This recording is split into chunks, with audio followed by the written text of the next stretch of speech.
I couldn't find a box big enough to fit him in. Well, that makes me sound like a murderer or something.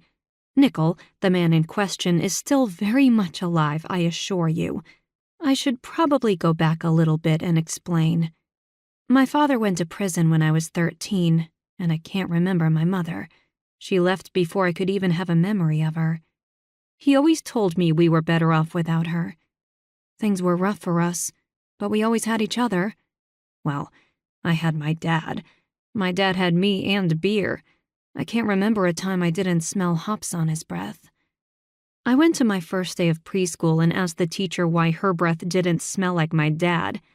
That ended up with my dad in the principal's office for an hour and me crying the whole way home while my dad yelled at me. That was the last time I ever mentioned my dad's drinking to anyone. I was a fast learner and caught on quick. One mess up, and I never made the same mistake again. The night my dad went to prison, I was home like normal, while he was out at the bar 3 miles down the road. He regularly walked to the bar and stumbled home, but that night there was a severe storm predicted to blow in, so he decided he would take the truck.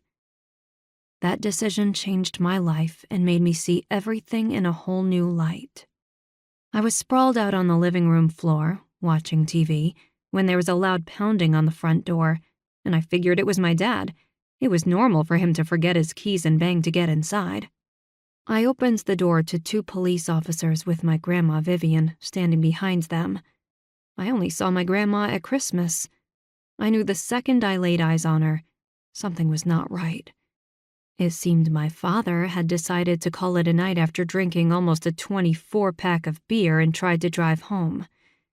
In that 3-mile drive to the house that had no turns or curves on it, my father had managed to hit a soccer mom in her minivan with her 3 children in the back. Only 1 child survived.